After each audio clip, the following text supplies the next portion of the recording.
A reconciliação nos apresenta a Deus como 1. Santos. Alguém santo é alguém separado, alguém que foi escolhido e tirado do meio dos outros. Por graça, Deus nos santificou, nos tirou do mundo para Cristo, ou seja, nos tirou do lugar mais baixo que existe para o lugar mais alto que existe. Não tem nada a ver com a lei. Os judeus diziam que Deus tirou do mundo para viver a lei, rebaixando a santificação para o patamar da lei. Mas o chamado a ser santo é muito superior. Somos chamados de santos em Cristo Jesus. Efésios, capítulo 1, versículo 4. A reconciliação nos apresenta a Deus como 2. Irrepreensíveis. Alguém irrepreensível é alguém que não tem defeitos, alguém que não tem erros. A religião nos diz que somos pecadores ainda, mesmo depois de salvos, e que devemos viver uma vida de sacrifícios para obtermos o perdão. Mas a reconciliação diz o oposto. Estamos perdoados de uma vez por todas. Não existe sujeira em nós, pois foi Cristo que nos limpou com o seu sangue. A reconciliação nos apresenta a Deus como 3. Inculpáveis. Alguém inculpável é alguém que não tem crimes, alguém que não tem condenação. A religião diz que ainda temos que lutar para estarmos sem pecados, mas a graça diz que somos inculpáveis, isto é, não existe mais condenação.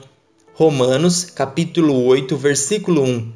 Não existe mancha, não existe julgamento. Estamos livres em Cristo. É maravilhoso o que a graça de Cristo faz em nós.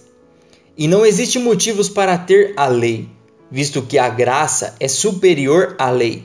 O fim da lei é Cristo. Romanos, capítulo 10, versículo 4. A reconciliação, portanto, nos leva em 3 níveis que somente Cristo poderia nos levar: santos, irrepreensíveis e inculpáveis. Mas Paulo, em 2 Coríntios, nos dá outro compêndio divino da reconciliação. Vejamos. E tudo isso provém de Deus, que nos reconciliou consigo mesmo por Jesus Cristo e nos deu o ministério da reconciliação. 2 Coríntios, capítulo 5, versículo 18. Olhe, tudo provém de Deus. O amor, o ser uma nova criatura, toda a obra da graça, nada vem por parte humana, tudo provém de Deus. A salvação, a iniciativa, o mover, tudo vem de Deus para nós, nunca de nós para Deus. Não produzimos, recebemos o produzido por Cristo. A reconciliação parte de Deus. Esse reencontro é todo programado por Deus. Não estávamos esperando um reencontro, nem passava por nossa mente. Não havia expectativa alguma, nem mesmo um desejo para tal, mas fomos surpreendidos e Deus nos chamou e nos reconciliou consigo mesmo por Jesus Cristo. Nos reconciliou por Jesus Cristo. Isso é tão esclarecedor. Deus colocou a nossa inimizade em Jesus e ao morrer, Ele morreu com aquilo que nos pertencia, a nossa inimizade, o nosso pecado. E ao ressuscitar, Cristo se tornou o reconciliador entre nós e Deus. Cristo é o caminho da reconciliação. Ele é o intermediário. Ele é a ponte que nos leva a Deus, pois se tornou o acesso a Deus por nós e ao estarmos em Cristo, estamos nesse acesso de estar na presença do Pai. Deus fez 2 coisas. Nos reconciliou e em seguida nos deu o ministério da reconciliação.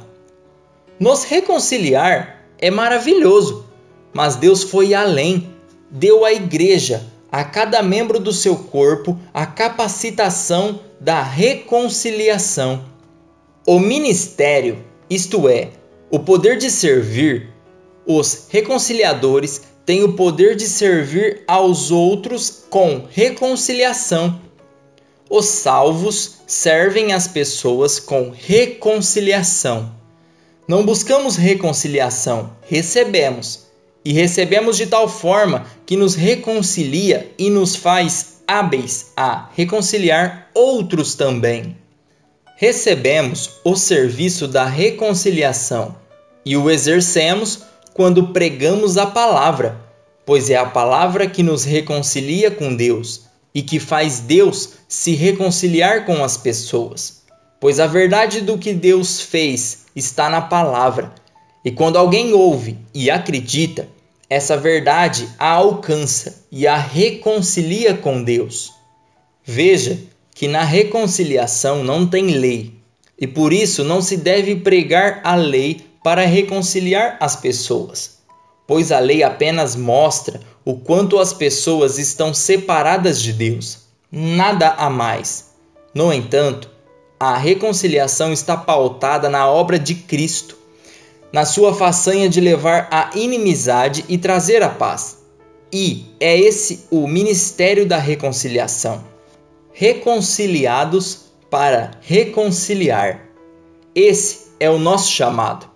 E dentro da verdade da reconciliação, Paulo prossegue. Isto é, Deus estava em Cristo reconciliando consigo mesmo o mundo, não imputando aos homens os seus pecados, e nos confiou a mensagem da reconciliação. 2 Coríntios capítulo 5, versículo 19. Deus estava em Cristo naquela cruz. Estava sofrendo e vencendo com ele. A obra é de Cristo e Deus, o Pai, em favor da reconciliação. Estava em Cristo trazendo de volta as coisas novamente a ele. Em Cristo, isto é, Cristo é o agente da reconciliação. Deus estava em Cristo fazendo essa obra e Cristo é o reconciliador. E Cristo está em nós. Somos reconciliados com Deus. Cristo reconciliou todas as coisas, tanto as que são do céu como as que são da terra, e todo o mundo também.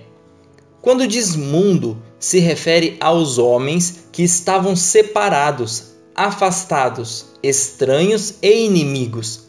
Cristo é o reconciliador. Por causa de Cristo, Deus não imputou aos homens os seus pecados, visto que Cristo levou o pecado, sendo castigado no nosso lugar. Isaías, capítulo 53, versículo 4. O pecado era um problema antes de Cristo, mas depois de Cristo, não mais. Deus não imputou os pecados aos homens, pois os imputou em Cristo. 2 Coríntios, capítulo 5, versículo 21. Se alguém pregar que o pecado é um problema hoje, estará com isso dizendo que Jesus não fez sua obra de maneira certa. Hoje, o problema não é o pecado, mas não ter a Jesus, o reconciliador. O evangelho centrado em mostrar os pecados das pessoas não é o evangelho de Jesus Cristo, pois Deus colocou os pecados em Cristo para que as pessoas pudessem se achegar a Deus. Cristo acabou com o pecado, para que não fosse imputado aos homens seus pecados. A obra de Cristo é perfeita. Já que o pecado não é mais o problema, pode haver reconciliação. E por isso, Deus nos confiou o ministério da reconciliação. Que confiança Deus teve nos reconciliados? A de trazer reconciliação pela pregação da mensagem. Esse era o motivo de Paulo ser tão defensor do Evangelho da Graça como foi, pois sabia acerca da confiança de Deus em confiar a mensagem da reconciliação. Uma obra tão grande e tão abrangente foi confiada a cada um de nós, os remidos. Deus poderia ter confiado em anjos, mas confiou em nós. Deus decidiu em Cristo reconciliar os homens. E como fazer isso? Pela lei? Os homens deveriam obedecer à lei e então estavam reconciliados? Por obras de justiça própria? Não! A reconciliação acontece pela mensagem, ou seja, pelo Evangelho, as boas novas de Jesus Cristo. A mensagem é sobre pecados? Não! A mensagem é sobre Cristo. A mensagem é sobre o bem-estar do homem? Não! A mensagem é sobre a obra de Cristo. A mensagem é sobre leis e mandamentos? Não! A mensagem é sobre a vida de Cristo em nós. A mensagem é sobre condenação? Não! A mensagem é sobre salvação em Cristo. A mensagem é sobre o inferno? Não! A mensagem é sobre o céu. A mensagem é sobre melhorar de vida? Não! A mensagem é sobre viver em Cristo. A mensagem é sobre Moisés ou Elias? Não! Cristo é a mensagem. A mensagem é cristocêntrica. Cristo no centro de tudo. Cristo sendo tudo em todos. Cristo sendo o alfa e o ômega, o primeiro e o fim. Sem ninguém mais. Apenas Cristo e só Cristo. E nada além ou aquém de Cristo. Essa mensagem que nos foi dada. E não podemos acrescentar nada a ela. Ou tentar ajustá-la. A mensagem é aquilo que Jesus fez, aquilo que Jesus é e aquilo que ele falou, sua obra, sua vida e seu ensino. É isso que salva e reconcilia, nada mais e nada menos. Essa mensagem da reconciliação nos fez embaixadores. Veja o pensamento de Paulo. De sorte que somos embaixadores da parte de Cristo, que se Deus por nós rogasse, rogamo-vos da parte de Cristo, que vos reconcilieis com Deus. 2 Coríntios capítulo 5, versículo 20. Deus reconciliou o mundo e depois os homens por meio da mensagem. Somos embaixadores da reconciliação. Embaixador é um representante, um ministro que representa seu reino. Da parte de quem somos embaixadores? De Cristo, ou seja, do seu reino. Representamos o reino de Cristo, sua obra, seu ensino, sua vida. Representantes e ministros da parte de Jesus Cristo. Não podemos representar nada mais do que Cristo. Assim, se quisermos representar a lei ou qualquer outro tipo de mensagem, não estaremos cumprindo nosso papel. Desse modo, muitos estão dizendo ser embaixadores de Cristo, mas estão representando outro evangelho. Era a queixa de Paulo aos Gálatas. Embaixadores da parte de Cristo, como se Deus por nós rogasse, ou seja, como se Deus pediu através de nós que as pessoas se reconciliassem com Ele. Deus está rogando, ou seja, está fortemente pedindo. Como Deus está fazendo isso? Deus está rogando por intermédio da igreja, de cada cristão nascido de novo. A voz de pedido de Deus é a nossa voz que procede da mensagem de reconciliação em Cristo, a graça de Cristo. Poderiam ter sido os anjos, os reis e príncipes, os sábios e entendidos, os ricos, os de nome nobre, mas não. Deus escolheu os simples e humildes de coração. Mateus capítulo 11, versículo 25.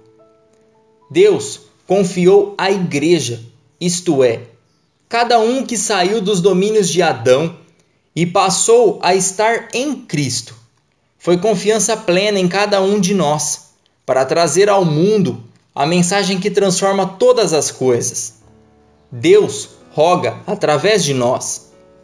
Toda vez que você pregar o evangelho verdadeiro, você estará sendo usado por Deus. Deus estará rogando por seu intermédio. Paulo continua: rogamos-vos da parte de Cristo. Isto quer dizer, suplicamos da parte de Cristo. Falamos e pedimos aos homens da parte de Cristo. Não falamos da nossa parte e nem da parte da lei, mas falamos e a nossa fala vem de Cristo. Deus pode rogar por nosso intermédio, porque nós rogamos por intermédio de Cristo, ou seja, daquilo que Ele é, fez e falou. Rogamos por Cristo, com a mensagem da vida, obra e ensino de Jesus Cristo. Notem como o Evangelho é só Cristo e nada além dele. Deus fala por nós e nós falamos por Cristo. Deus estava em Cristo, reconciliando o mundo consigo mesmo, e nos deu a mensagem da reconciliação. Foi Cristo que nos reconciliou com Deus, e por isso rogamos da parte de Cristo, que trouxe a reconciliação, e nós, reconciliados, somos chamados a reconciliar. Essa é a graça de Cristo que os Gálatas tão depressa tinham se desviado.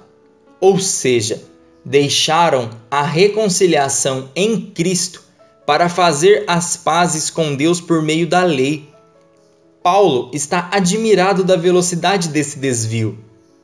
O trabalho da carta de Paulo aos Gálatas é fazer com que voltem a andar na obra pronta de Jesus e que abandonem as obras religiosas da lei. Já estamos reconciliados. Não carecemos fazer nada para a reconciliação.